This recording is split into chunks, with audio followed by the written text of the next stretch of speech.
you think of emotion, you think you either have to suppress it or you have to embrace it. And I think there's a way in which you can experience it internally, but you don't have to express it externally. We think through it, we process it, and then we say and do what we intend to do, not what we are doing in terms of a reaction. And I think, like, if you control your emotions, you're very powerful. If you're controlled by your emotions, you're not as powerful.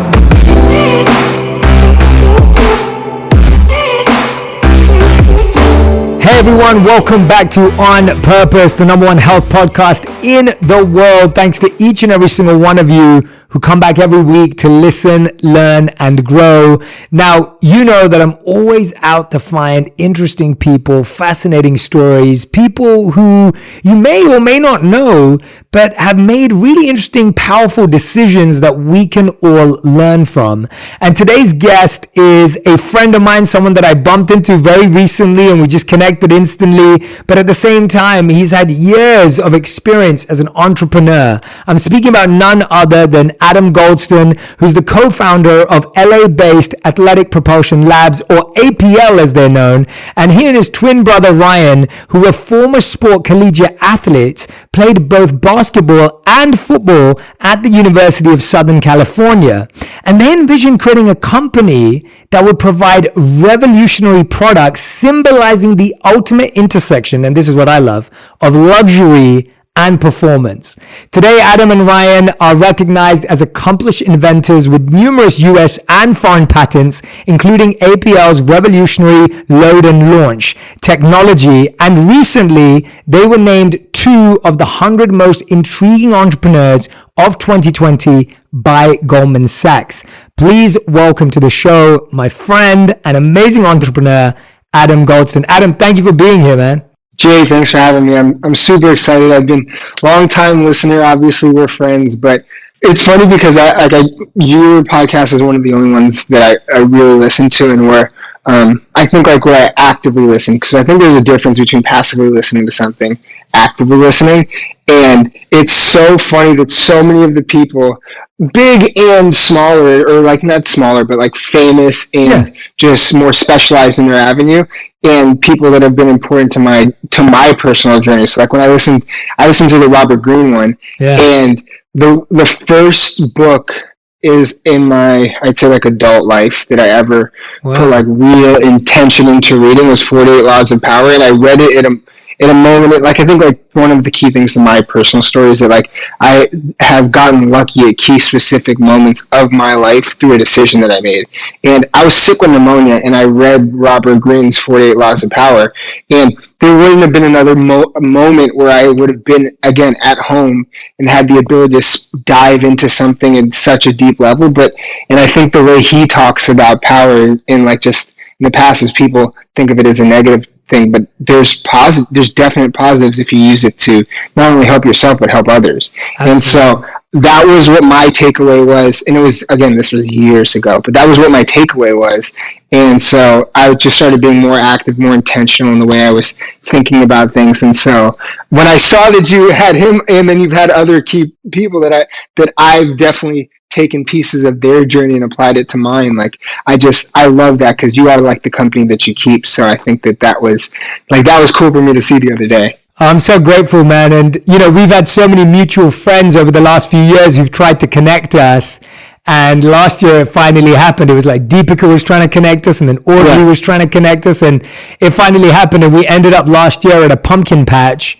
I think it was just before Halloween or something like that. Yeah. And we just had like the best conversation. I walked away going, I need to spend a lot more time with that guy. So I'm so glad that, we're getting to do this, and that we get to mine your mind today and really get inside there. And I want to start with, actually, I watched your short film with Rolls-Royce, and what stood out for me was when you guys talked about how the journey is what defines greatness and not the destination. Now, that's an idea that we're told and we've heard again and again and again. But when you said it, not only did I believe it, I also understood that you're applying it. And I'd love to hear how you've been trying to apply that in your journey as you're still growing towards an incredible destination. So I think that one of the key things is it wasn't always that wasn't always my thought, and that wasn't always Ryan and I's thought. So I think it's something that we've learned along the journey. And I mean, to backtrack a little bit, I think when you're starting anything, especially when you started at a younger age, as Ryan and I did, we started APL when we were in college. You focus a lot on where you want to end up. You don't necessarily always think about enjoying the ride and enjoying the journey to get there. And I think that, again, like listening to your podcast and the things and the intentions that you think about, that's been really important to the way that Ryan and I were. So when we started off on our journey, you have these goals, these grand ambitions. We all do, whether it's your day-to-day life or your personal life or what you're doing in your profession. You have these milestones that you're hoping for, that you're wishing for, that you believe can happen. And a lot of times you don't think about what you're doing day in and day out and appreciating what you're doing day in and day out and how those will get you to where you want to go. And so I think that as Ryan and I started to achieve more, as we really started to go further in this journey, a lot of it was happening really quickly, even though we were years in. And we didn't take it for granted, but we took the achievements, took the successes, not just like financial, but just successes as a business, as a brand, and individually. And we said we need to use this to get to the next thing. We need to use this to get to the next thing. I think there was a moment in time, probably 2016, where Ryan and I, we had got this big award. We were named Forbes 30 under 30. There's a lot of other things that started going our way.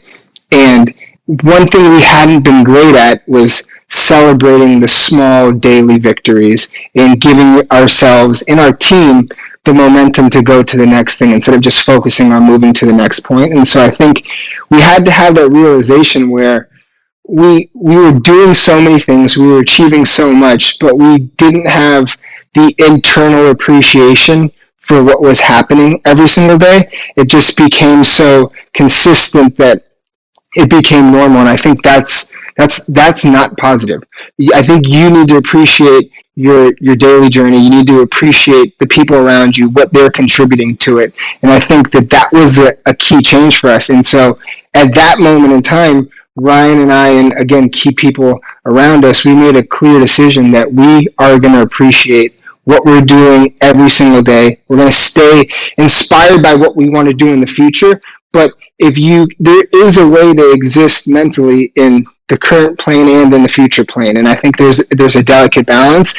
And I think for us, we had in the beginning, we didn't have that many victories. And so you had to constantly put in the work, put in the repetition to get that one. But then one of the other key aspects of my story is compounding. And as you get one thing, the next thing comes typically quicker, then the next one comes quicker, the next one comes quicker. And so for us, we tried to slow down the focus on the ultimate endpoint, because you are probably going to get there regardless of what your goals are. If you put in the effort, you put in the work, and you get lucky, you will end up reaching these points. But if you're only focused on that one moment in time that's so finite, and you're not appreciating the longer term, which is actually the day-to-day and the journey, it's not going to be a win. It's just going to be another accomplishment or milestone, but it won't feel the same. And I think that when we decided to put happiness before success and a measurement for success and that daily happiness, and I know you can't be happy 100% of the time every single day, and the ups and downs do make those other things feel greater, but if you can think every day that I want to appreciate this journey and what I'm doing today will get me to where I'm going tomorrow, and if I appreciate it today, I will appreciate it tomorrow, and you make those clear, conscious decisions, you will feel much better about your journey and you will feel much better about your destination. But you spend much more time on the journey than you do at the destination. So if you can appreciate the longer part, the part at the end will feel even better. And I think the only way that we were able to realize that was by not realizing that earlier. And so But it's like anything. It's you learn as you go, and if you keep an open mind and you can take feedback and you can look at others and see that you're inspired by what they're doing, what they've learned, and then how can I take little pieces of that and apply it to what I'm doing. And I saw other people that were enjoying simpler things than I was, and I appreciated that. And so I said, there's a way that I need to implement that into my daily life, as did Ryan and the rest of the team. And I mean, we feel great about what we do, and I think that's the most important thing, and that's the key to enjoying the journey, which helps you enjoy the destination even more. I think that was such a comprehensive answer, because, like I said, it's a statement we've heard, it's a statement we've seen, but I really appreciate your interpretation of that and how practical you've made it, because I feel the same way. I always say to people, like, winning the award or getting the title, that's 1% of the journey. Like, that amount of time you spend on stage is like 30 seconds long. Yeah. And those 30 seconds, it took like 3 years, 30 years, to get to that 3 seconds or 30 seconds of time that you spent receiving an award. And you're spot on. Like, if you don't feel passionate when you wake up every morning to do what you're doing, can you take me back, Adam? I want to go back. What I love about this conversation is I'm discovering you. I think the world is discovering you. I know me and my friends are massive fans of APL. I had a ton of your shoes before I even knew you. Not only are they comfortable, they look fantastic. The store at the Grove is one of my favorite stores just generally to walk into, which was where I was first introduced to APL. But let's go back to your childhood. I'm intrigued by, can you think about a pivotal moment that happened while you were young that has framed who you are today? Was there a particular experience, maybe with a parent, with a friend, anyone in your life, something someone said, something someone did that has created part of who you are today that you feel has been so integral in your life, positive or negative, or, healthy or unhealthy? I mean, I think there's a lot of things, so it's hard to point to one. I think one thing I realized early on, and I know this isn't applicable to most because they aren't twins, and so I'll choose one that's more applicable to other people. But I realized early on, as did my brother, that we had a unique competitive advantage, that there was two of us with almost identical points of view, but with unique characteristics that complement one another. So we realized that really early on.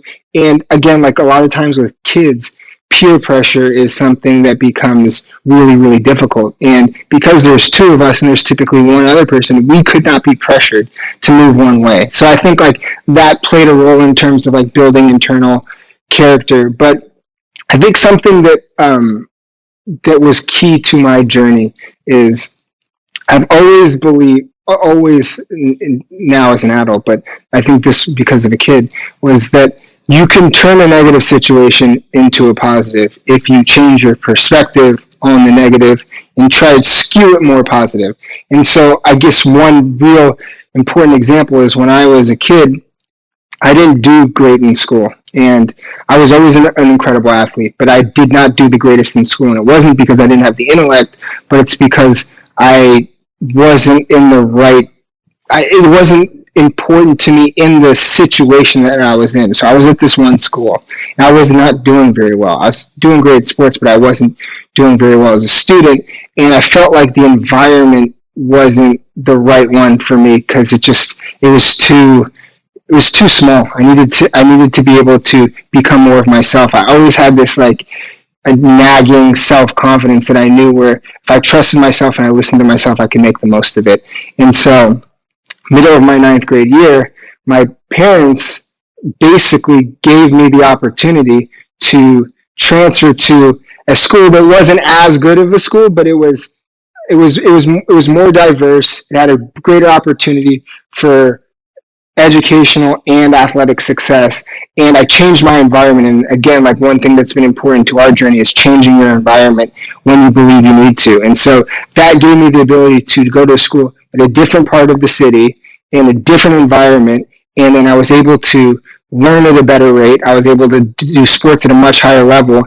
And I believed in myself because it's hard switching schools in the middle of the year, trying to make all new friends and things of that nature. And so I think like the key learning point from that is like if you get out of your comfort zone and you become comfortable with the uncomfortable, you may discover something in yourself that you never knew you could do, or take it to a level that you didn't think was possible. And so for me, that was a really big one. And I think if that doesn't happen, I'm not here today. And so I think that movement in the middle of my 9th grade year, I was a young man, I'm 14, 15 years old, but that gave me the confidence to try uncomfortable situations, make the most of it, and then they may actually end up benefiting you much more than you ever could have thought. So that was, I think as a kid, something that went a really, really, really long way.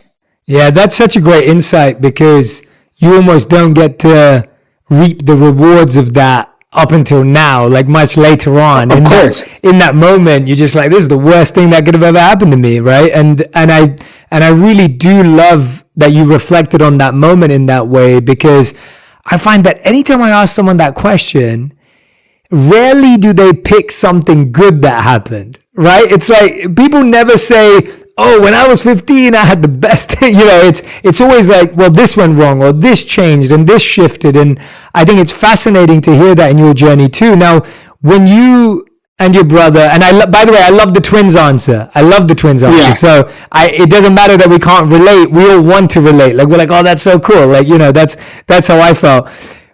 When you have this idea for APL, and I want to talk about the idea, but what I'm really interested by is also how lots of people start stuff at college or at school, and it kind of fizzles out by the time you graduate, and then you go on to get a real job, and you get real responsibilities, and you wear a real suit, right? Like, that kind of becomes the journey that most people go on.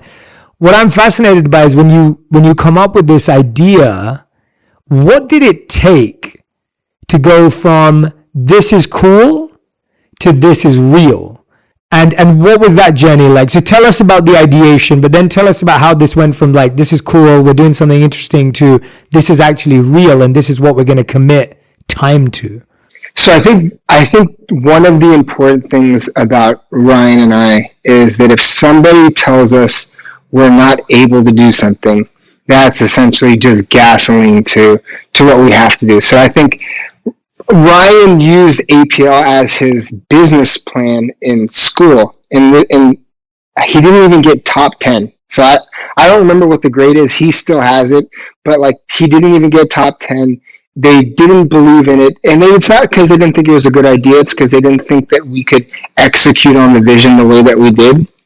And so I think one of the things I used to have as a kid and when I was in college, I don't have it anymore because it's more so like a running tally that I keep in my mind, is I would have this list of things that we had to do and that I wanted to do. Top thing on my list I never achieved, which was making an MBA. Everything else I've done since then. But I think when thinking about the idea and execution, one thing I heard, and again, I think one of the parts of my story that's important is I've heard important things at the right moment in time, and I've listened to it. And I heard the easiest way to get where you're going is one step at a time. And so when I was in college, and when Ryan and I we were thinking through the idea, one of the things, again, back to the journey aspect, is you think of where you want to go, but you don't necessarily usually think of the steps you need to take in the interim to get there. And so Ryan was lucky enough that when he was in this program and people were telling us this wasn't a good idea, it's not going to work, we had to think deeper through the idea, deeper through the execution. And I mean, we started as a direct-to-consumer brand in 2010. So it's like, in 2010, people were not going direct-to-consumer, but we didn't have the resources. And I think one of the things that a lot of people think when they're creating something is everybody's paying attention to me. If I fail, everyone's going to see it. But most of the time, everybody else is focused on themselves, and they're not really concerned with what you're doing. So if you focus on yourself, you focus on what you're doing, you try something, if you mess up, there's a way to recover it, and there's a way to keep moving forward. You learn from it, you won't make the same mistake again. And so for us, like, we spent so much time working on this technology, we wanted to build a shoe around it. And one thing we did, and I think this is what helped us be successful and go from idea to execution, is, again, most people, when they're creating something, they are scared to ask for help typically, and they don't go to the highest level of help. They try to go to the lowest level because they think somebody that's close to me will help me, not somebody at the top somewhere. And so what Ryan and I believed is if we went to the largest people possible and said, we have this amazing idea, it's remarkable, we can execute on this, we will put the work in and do it, can you help us? And they said yes. We went to a sneaker factory that had no business saying yes to us. But they loved the idea, they thought it was unique.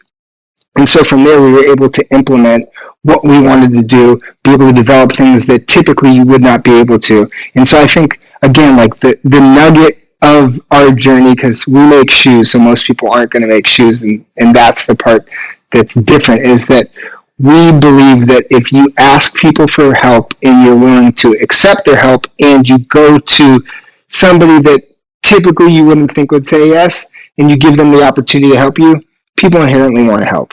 And so I think when you're thinking about executing something, you have to think big. It's easier to work your way down than it is to work your way up. And so that was the way that we looked at it. And again, it's just, we had an idea of how we wanted to execute it. We asked the right questions to people.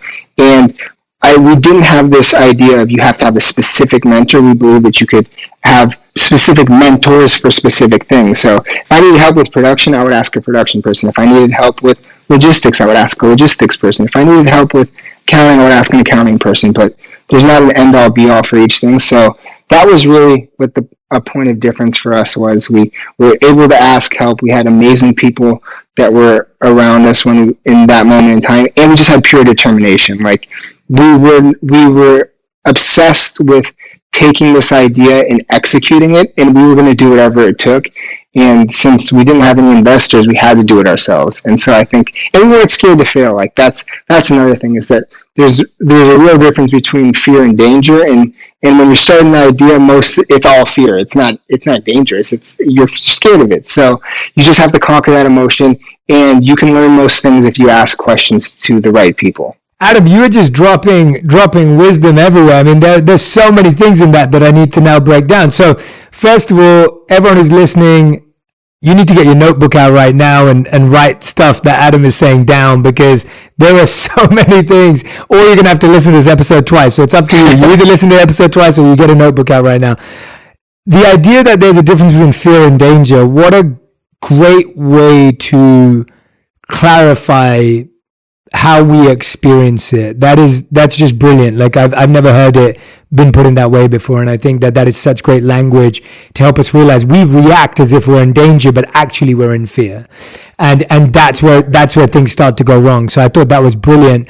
The other thing that you mentioned that I really am resonating with, and it was kind of in there, and I think it's an underrated part of entrepreneurship, is that you were trying, and you have, of course, now, but at the time, you were trying to create technology. Like there was an engineering aspect. It wasn't just, we want to make cool stuff and trendy stuff and faddy stuff. It was like, no, we're actually working on something. And I find that one of the most underrated things about entrepreneurship is people with deep skill sets. And having a skill, whether it's with innovation, technology, engineering, speaking, marketing, whatever it may be.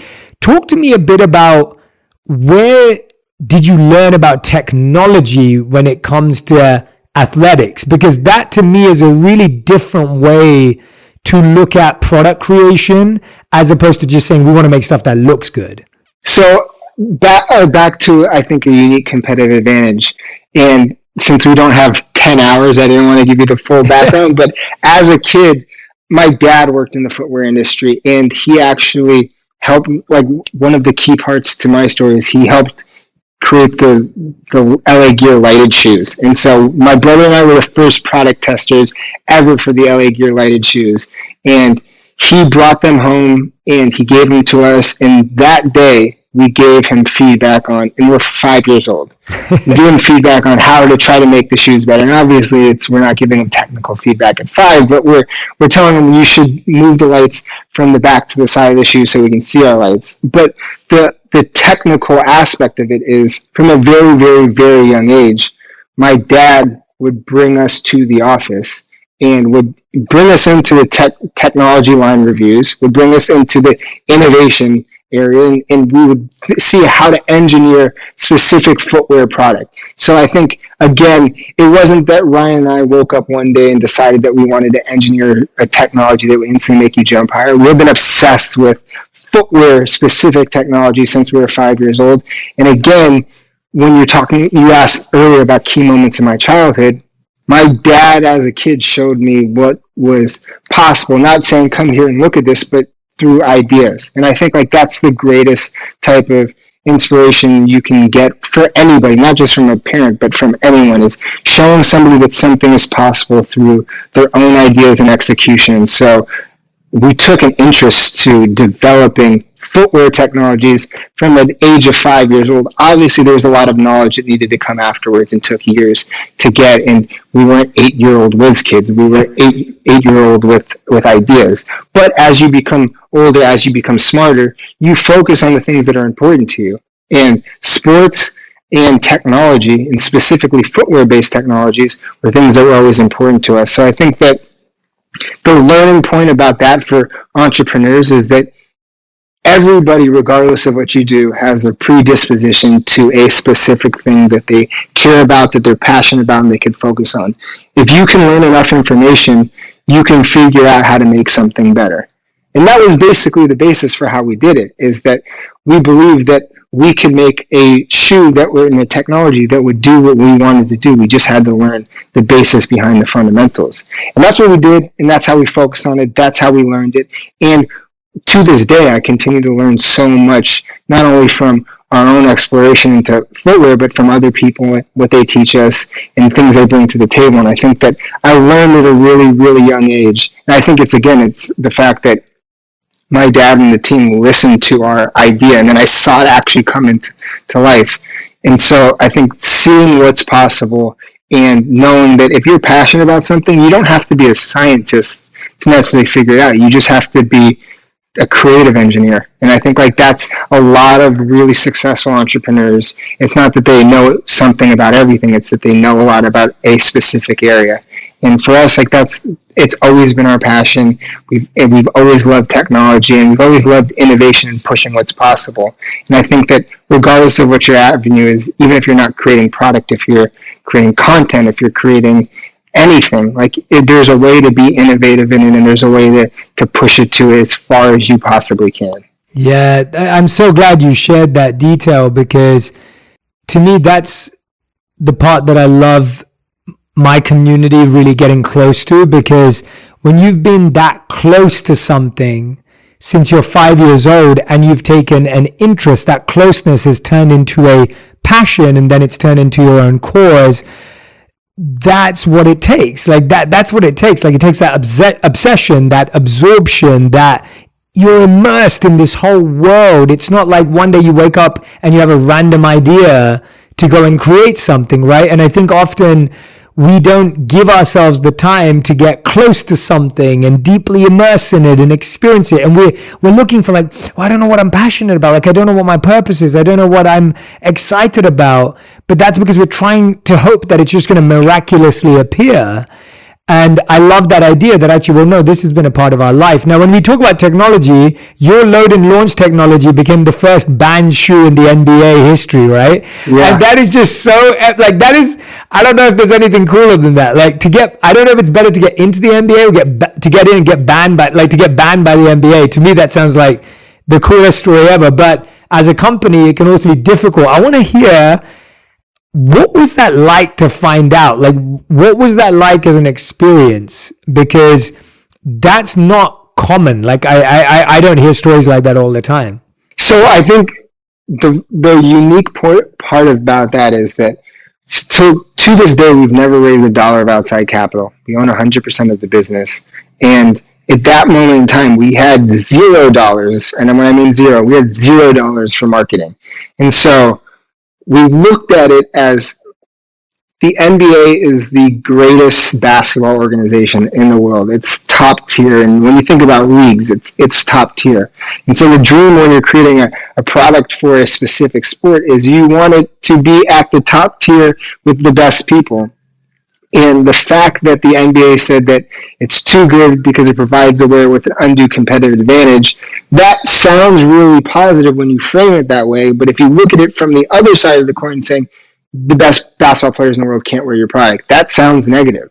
And so the way that we looked at it is that this is a very unique opportunity where we can wholeheartedly embrace it, or we can fight it with everything that we have, which wasn't much at the time. And we said, let's embrace this. Let's turn this negative into a positive. Let's say banned by the NBA. The reason is it instantly makes you jump higher, and they can't wear it because it's so good. And so there's a way that, again, you change your perspective on something. You take a negative, you make it a positive. Ends up becoming the best thing that ever happened to us. When it happened, #1 news story in the world. Number 2, 3, and 17 most search terms on Google. Over 1 million articles written or posted about it within 10 days. We sold 9 months worth of inventory in 3 days, which is important because we're self-financed, no outside investors. There's 3 of us in a room that's 60 square feet when we find this out. So we basically find out that the world leading basketball organization isn't allowing our product because it provides a wearer with an undue competitive advantage. So I think at first there's that huge shock, like, oh man, this is insane. Like, what do we do? And then instantly we thought, we need to lean into this. We need to embrace this. This is a once in a lifetime opportunity. We can make this negative feel positive. And that's exactly what we did. And again, I think one thing that made it special too is that if we would have fought it, I think the NBA would have fought us.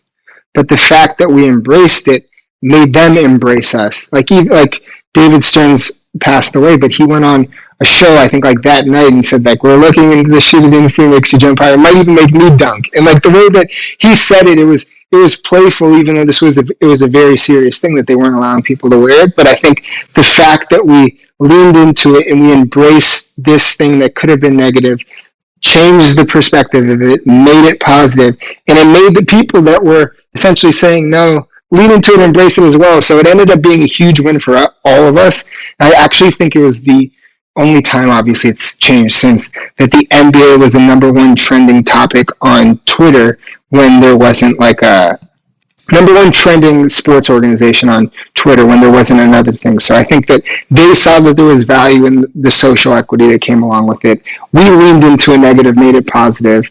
We felt positive about it. We reaped the benefits of it because we sold the product. And then the NBA also got the reward from it. So I think all in all, it was a tremendous experience, and it really laid the groundwork for where we are today. And if that doesn't happen again, I mean, one of the key things in my story, if that doesn't happen, I don't know where we end up today. And we made the most of a negative and turned it into a positive. That's a true win-win-win. And what I find so fascinating about it is that this is kind of like a recurring pattern in your life. Like, your superpower is the ability to transform a negative into a positive and to be able to pivot. Like, that's really a superpower, because even today, you don't make basketball shoes, even that's what you started making. Like, there's just another pivot, right? There's expansion, there's growth. Like, I find that that's sometimes the hardest thing to do.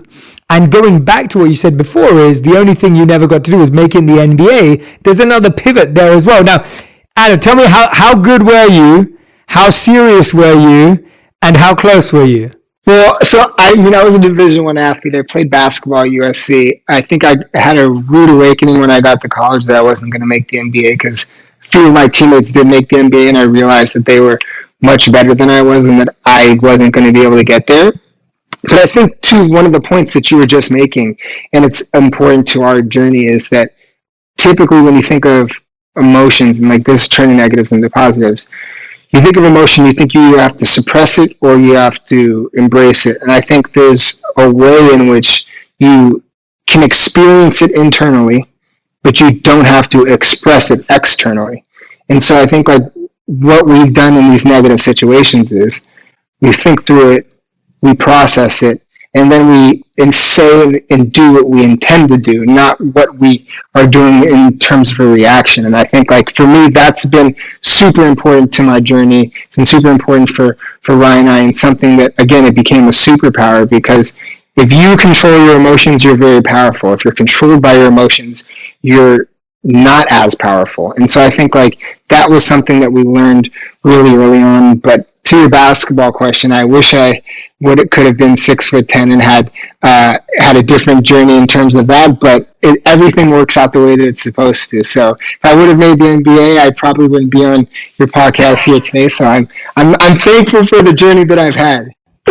Oh, yeah, no, I mean, maybe you would. We've had some, I'm trying to think now, who have we had from the NBA? We've had... You had Dwayne Wade on, I know that. I just interviewed Dwayne, who was amazing. We had Dennis Rodman on a couple of years ago, which was just a fascinating conversation. Obviously, thankful to have had the opportunity to sit with Kobe Bryant.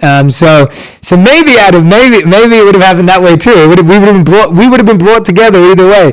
But no, I really appreciate this message, this pattern that's coming out through your whole journey of pivoting, of looking for being able to turn a situation, something that looks like a failure or looks like a rejection, and being able to turn that into a win.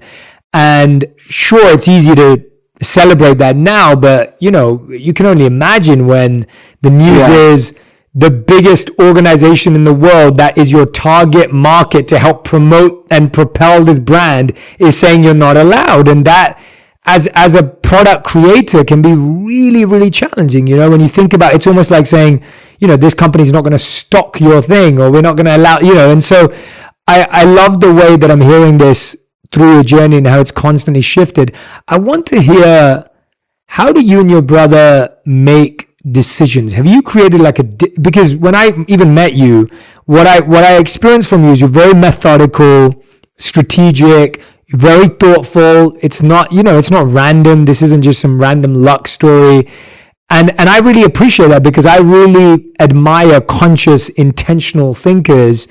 Can you walk me through how you and your brother make decisions when it comes to the business, and then diving into things like recruitment and leadership, any of those areas that you want to dive into and stories you want to share of how have you made good decisions, and what is your decision-making process? So I think, again, speaking to the podcast, when you had Ray Dalio on, I mean, the key to his entire success is principles. And I think that a lot of times when you think back on the things that you love the most, your most amazing journeys, your best experiences, they're usually spontaneous things. And the best ability to be spontaneous is when you have a clear and methodical approach to how you make decisions, because it gives you a lot of room to be spontaneous, because you can stay within this realm. And so for Ryan and I, when we think about how we're making decisions, we anchor them in clear deliverables that we have to achieve. And so I think a lot of times when people want to make decisions, they try to make something for the moment, but they don't think of where that's going to lead them. And so back to thinking of the entire journey and the destination, I think you need to know when you're making this is key decisions, not like daily what you're going to have for breakfast, but key long-term decisions is you need to know, where does this lead you, and where do you want it to lead you? What's the intention behind making this decision?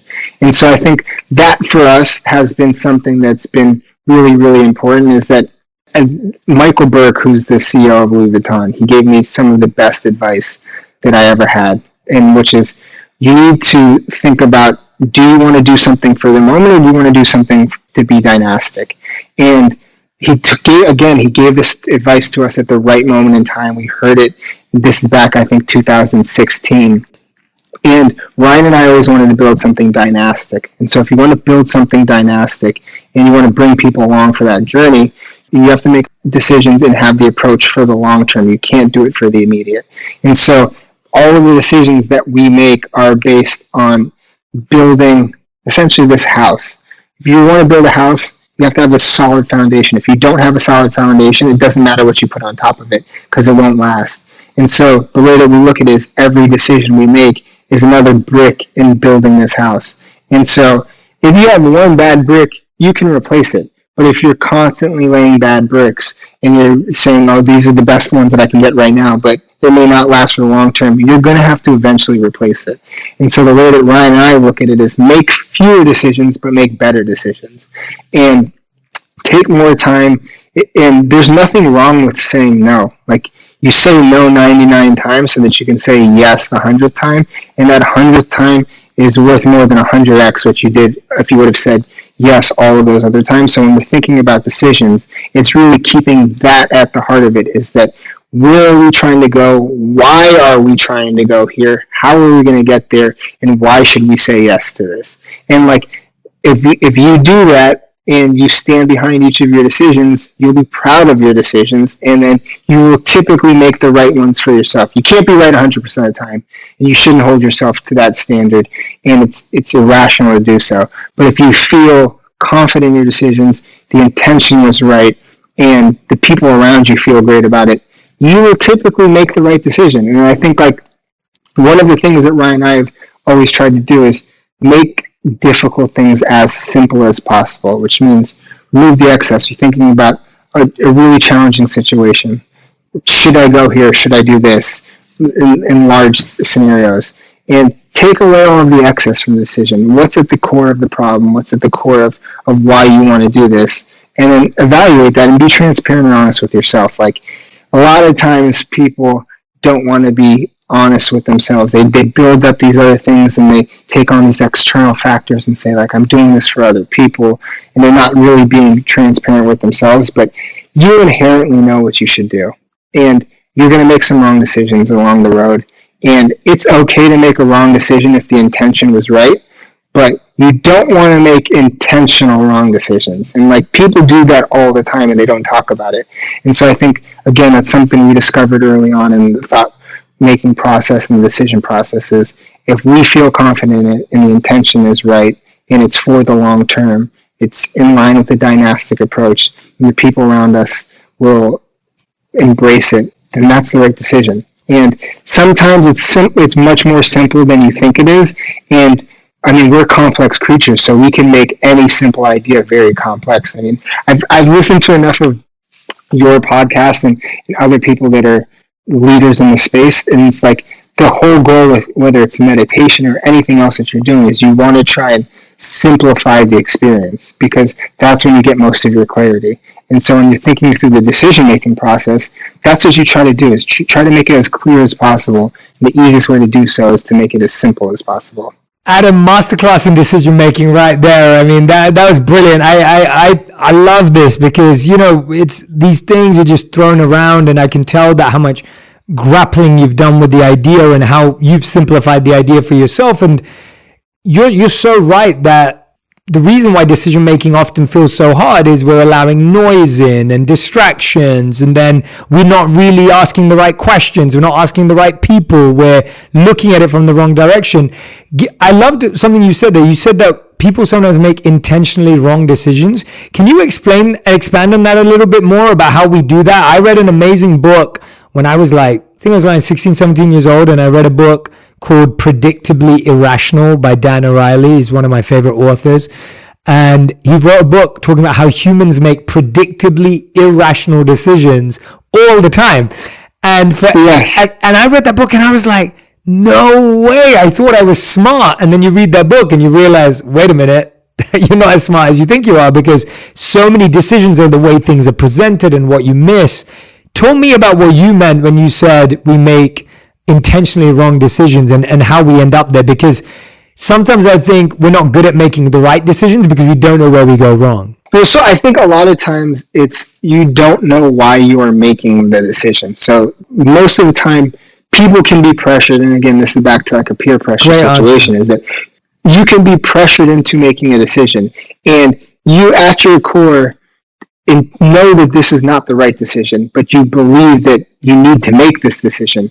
And so in every instance, you can't make the right decision. So that's not what I'm trying to say. But we can all point to moments in our lives when we've done it, where we said yes to something or we do something knowing we should not do it. There's so many things that happen because of that. And there's so many results of that compound and become worse and worse and worse because we do these things that we don't truthfully believe in and know that they're not right for us to do. And so I think a lot of times, think back to your worst decisions or the decisions that people make that they're not necessarily proud of, or even just the wrong decision. They knew what the right one was. They intentionally ignored it because they thought somebody might be upset if I say yes, or it's usually they're making it for someone else. They're not making it for themselves. So they don't put themselves at the center of this decision. They're putting others there. And you can't help other people if you can't help yourself. And so I know it's a difficult thing and you can't apply it to every situation, but I learned really, I'd say early on, that if I'm in a place of strength and I'm in a place of support, I can help you much better than if I'm intentionally just trying to help you and I know I'm going to be at a disadvantage. I'm not going to be able to help you. I can help someone much better from a position of power than I can a position of weakness. And that's like using power as a positive, not as a negative. And so I think that when people are making these intentional wrong decisions, a lot of times they're not coming from a bad place. They're coming from a place where they think they need to do it to help others, but they're not going to be in a position to do it. So I think that I identified that relatively early on because I felt that when I felt the best, I could help more people and I can make better decisions. And again, it's like back to like happiness is the core of success, right? If you're happy and you have that energy and you have that charisma and you have all of the things that resonate from you, people will gravitate towards you. But if you're pushing out negative and people don't feel good about being around you, you're intentionally making bad decisions, you should not go around somebody like that. And so I think that a lot of times it doesn't come from a place of negativity or something that's bad. It comes from that you're trying to help somebody and you're intentionally making the wrong decision and you end up hurting everybody instead of helping them. So I think that, again, it's not being selfish, it's taking care of yourself so that you can help others. And I think, like, again, when you think of intention, you think of like purpose. If you do it from a positive place and you do it from a place where you think you can help yourself, you can help others, you're going to make the right decisions. And I think that's how you avoid those intentional bad decisions or intentional wrong decisions, because they don't lead to too much for anybody. They just end up hurting you. Great answer, man. If someone right now is listening and they want to start a business, side hustle, really build something, what's the first 3 things they should be thinking about? If someone's listening right now going, Adam's advice is great, I have an idea, I want to get started, what's the first 3 things they should do? Well, I think it depends on what the type of business is, but I think the first thing you need to do is identify how you're going to start it. And so I think you need to know, like, you can have the best idea in the world, but ideas don't matter much if you don't have execution behind it. So I think you need to figure out how are you going to execute it. 2, I think you need to figure out what you don't know in terms of where you want to go and who you can ask to help you get there. And then 3, you need to understand that it's going to be longer, harder, and more expensive than you think it will be, but it will also be more rewarding. So you have to have that same type of energy as you go through it. I think there's clear, specific things that apply to different businesses, so I don't think there's generalization. It's more so the idea, but starting anything, the easiest way to do it is one step at a time, and you will become better every day, even if it doesn't feel like it. But repetition leads to progress. And so I think that that's really, really important when you're starting something. And again, like, you have to believe in yourself, because belief is different than hope. Hoping for things won't get you very far, but belief in things will get you very, very far. So I think that those are key underlying principles to those 3 things, but starting anything is the easiest way to get to where you want to go. For sure. Can you, Adam, I want to shift from like your mind and your ideas and the way you think to how you live. Can you take us through a day in the life of Adam? Like, how does it start? How does it end? What does it look like? What's been your routine more recently? What are some things that you've changed over time that have actually created momentum and acceleration? So it's funny because my schedule is completely different than I'm sure yours and most in general. And I think this, again, becoming comfortable with who you are, this was a process, and I didn't have the ability early on in the journey. I do have much more of an ability of it now. But I go to sleep at nearly 4 a.m. every day, and I wake up closer to 11 a.m. So I think a lot of times when I think of entrepreneurs and people in my position, they think you're up at 5 or 6 a.m., you're beating the sun. But I'm the exact opposite, and I found that my greatest point of inspiration and joy is typically during the nighttime when there's less activity, because I can focus on where we want to go, what we want to do, and also on myself, and back to inherently knowing who I was and my brother as well. We've known since we were 15 or 16 that the night schedule worked better for us, but we didn't have an ability to implement it because we were in high school, we were in college, and then when we're starting the business, you have to be on other people's more traditional, I guess, like calendar or schedule. And so as we got to higher levels, we were able to continually shift it. And obviously, we have people on our team that supplement the early mornings and whatnot, and we work the late nights. But I really embraced what my natural predisposition was for my schedule, and I knew that I would be better if I could operate on this schedule. And just like morning people love to be up in the morning, I love to just push it as far as I can late into the night. And I think there's nothing wrong with it. And a lot of times it doesn't get glorified because it's a difficult schedule. It doesn't work for everybody. It's not essentially normal, but for me, it's been the absolute best thing. And being able to build my schedule the way that I want, I believe, is the ultimate luxury. Because again, if you can control your time, and not necessarily what happens throughout your time, but control how you allocate your time. Most people would rather have 10 minutes of you at 100% than 3 hours of you at 20%. You can't, even though you spend more time, you can't give them all of you. And so one of the things that I identified as I was building my schedule this way and really leaning into it is I can give people 100% of my effort when I'm on a schedule that aligns with when I want to go to sleep and when I want to wake up, and also when I want to work out. If I can anchor those specific things, I can give everybody much more of myself in a shorter period of time. And again, like I've heard you speak about it before, and you said it beautifully. And it's true. Like most of the people in your life, Jay, they would prefer for you to be with them for 10 minutes, give them 100% of Jay. It's an amazing experience.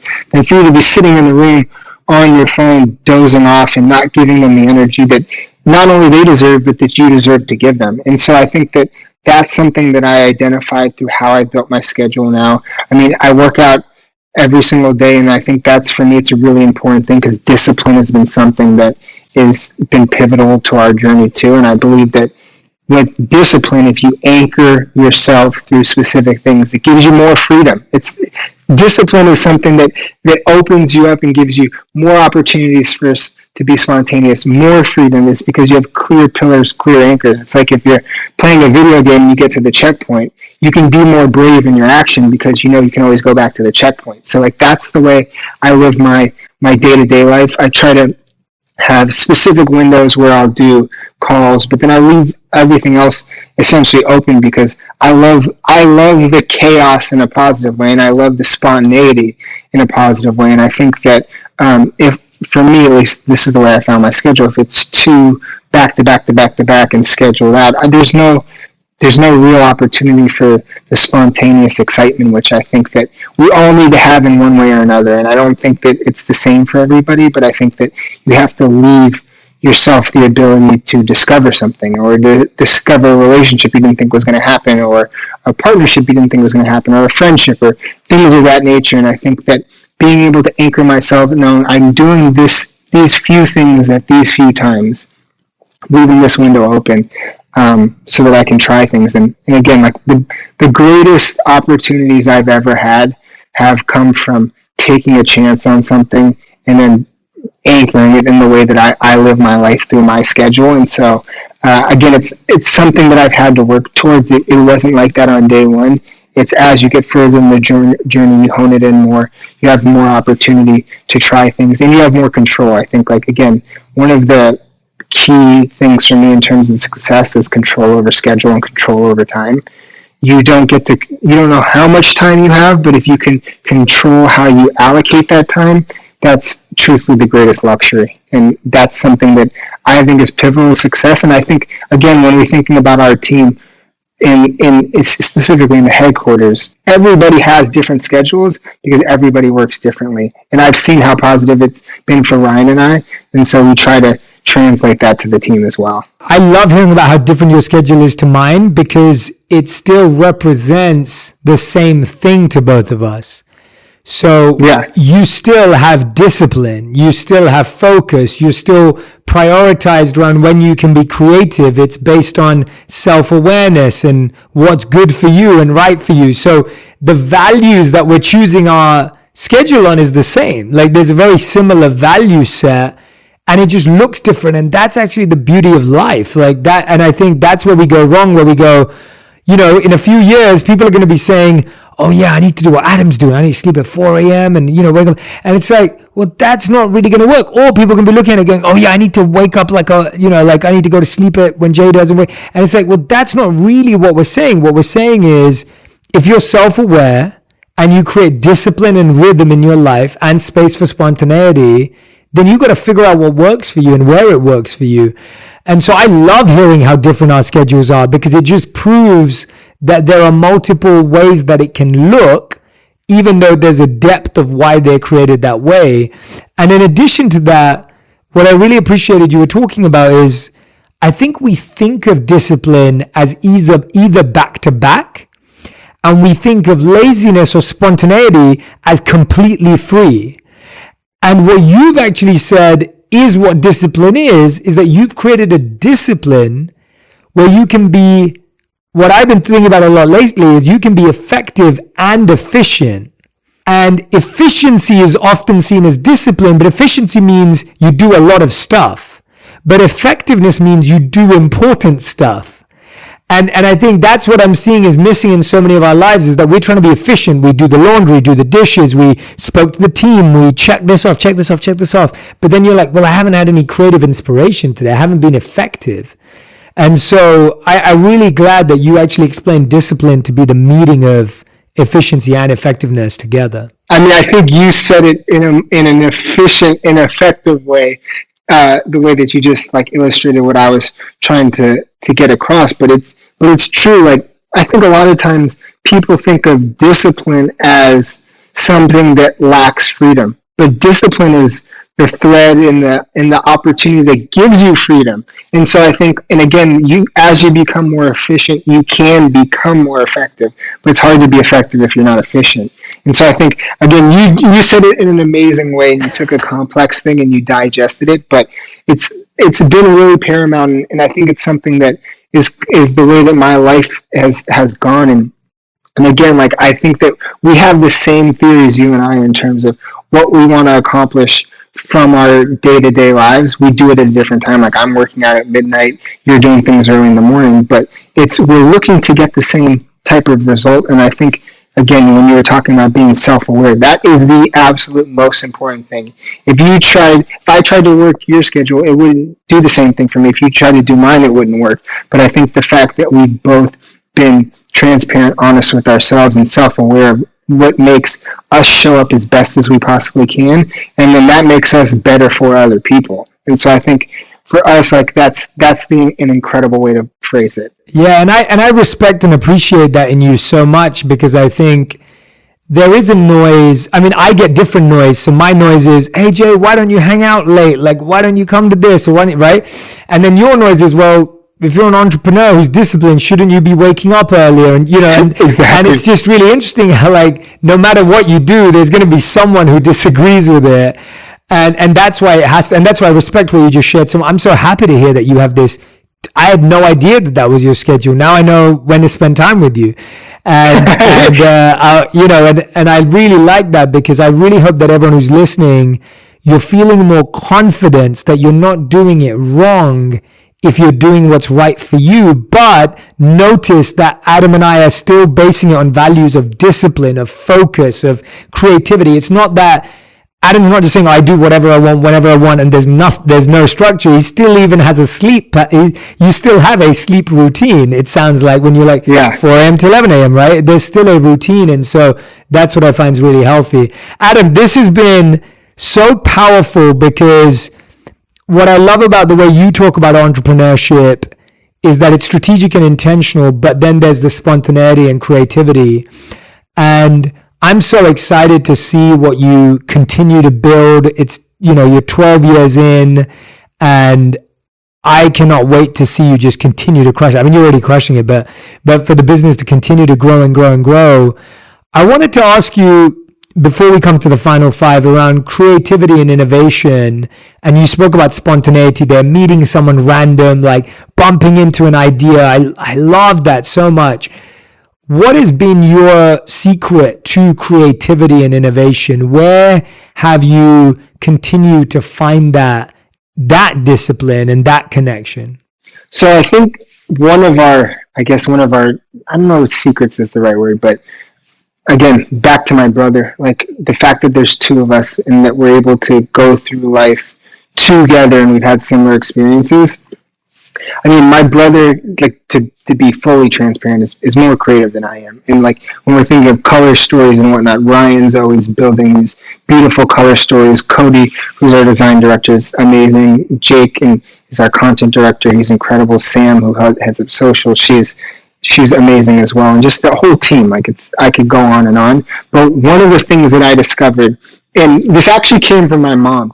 So, and you will know it based on what my life has become. But until I was like 25 years old, I'm 34 now, so no, maybe even older. This is like 2013. But let's use 25 as the number. Until I'm 25 years old, I hardly have ever left the country. I left the country twice actually. I went to Mexico one time and I went to London one time. And it's like each one was for 2 days. And then when I'm 25, my mom basically says like, you guys need to do more and see more things. You need to discover more things, because we were so laser focused on what we're going to do. So a lot of the things that I've reflected on today with you, Jay, is things I've learned more specifically over the last 6 or 7 years in terms of like the spontaneity, the freedom. And I've always had the discipline, but it was almost at a level that was too high. And so my mom had said, they were going to Hong Kong, and it was for this wedding. She's like, you need to come, like it's an old family friend, you have to come to this wedding. And I had no intention of traveling overseas. Long story short, Ryan and I end up going. It's the most incredible trip. Just like going outside of the country, seeing something completely different, changing our perspective. And when we're there, we get inspired by this bridge. And this bridge that I'd never seen pictures of it, anything. We get inspired by this bridge. We end up creating a shoe based on this. We end up going to another country years later, inspired by that. And so I think that travel allowed us to change our point of view, change our perspective. When you're thinking of creativity, a lot of times there's things in your day-to-day life that when you're thinking about repetition, you don't pay attention to it because it comes and almost a second nature, it's reoccurring. But when you go to a new place, everything is new. You have to pay attention to your surroundings because it's uncomfortable, not necessarily negatively, but in a positive way. You get all of the stimulation through your senses, you're seeing things, you're meeting people. And so when my mom pushed me out of my comfort zone, then it completely changed the way that I was viewing the world. And it made it so that I was much more open to receiving what the world had than just pushing what I wanted to do or what the intention was. And so I think like that made it so it's kind of like, I don't know if you remember on the old cell phone signals, when you would make a call going out, it would be like an arrow pushing like this, but when someone's sending you a message, it's going both ways. And so that's kind of what that calibration did to how we discover creativity. And now like one of the greatest things that inspires me is movement, whether it's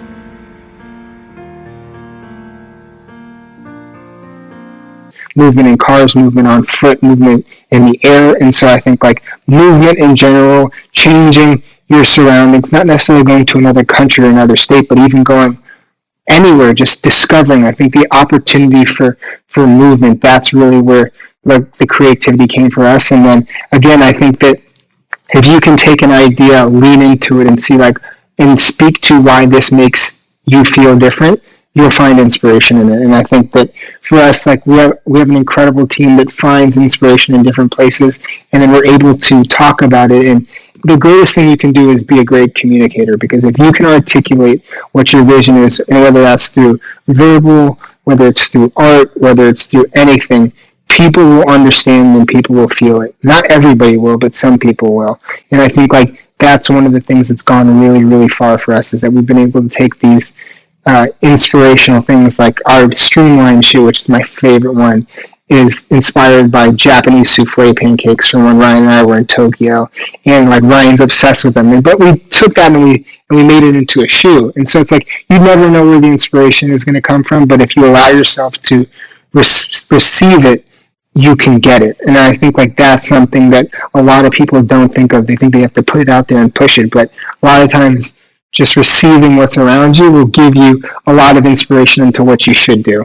I am so glad I asked you that question. I was about to not ask you that question, but I'm so happy.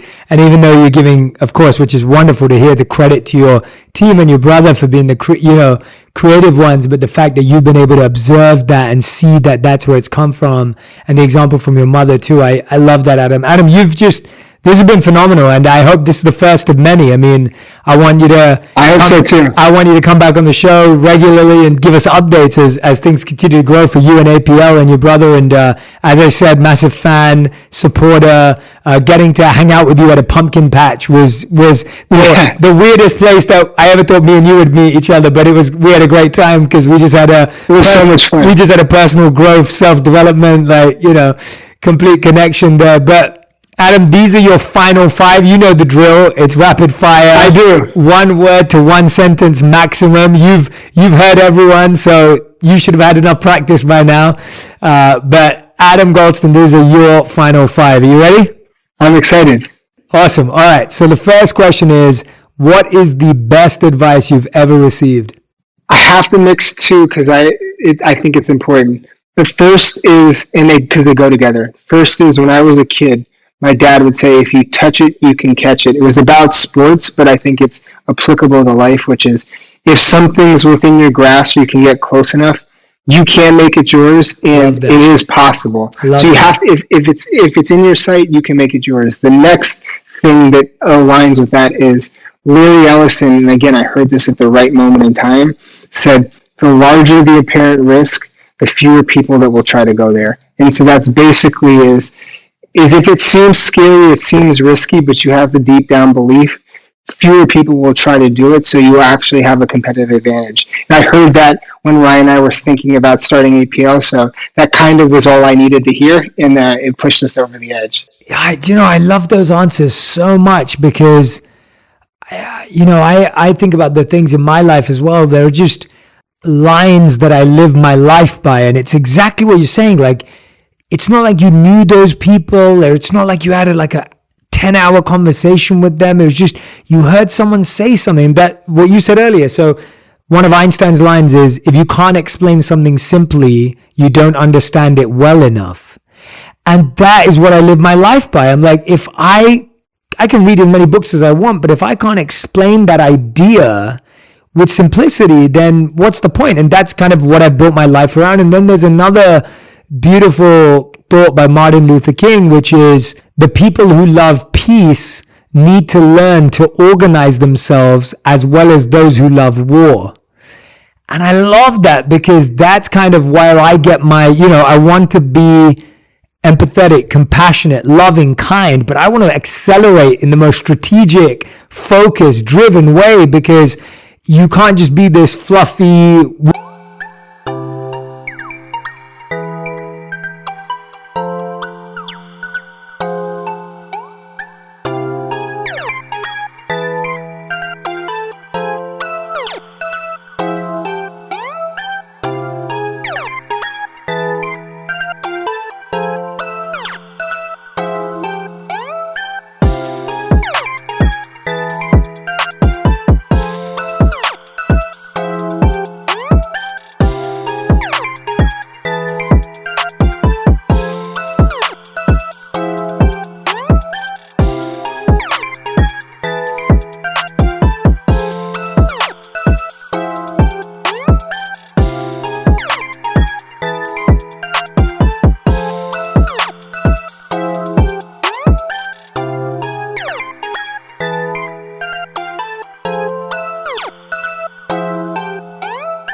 woo kind of vibe, because that doesn't make change. And so those two, and those are not two that I have been familiar with, those thoughts.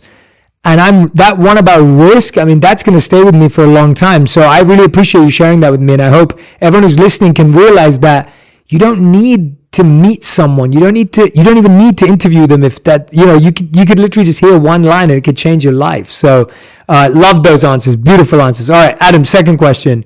What's the worst advice you've ever heard or received?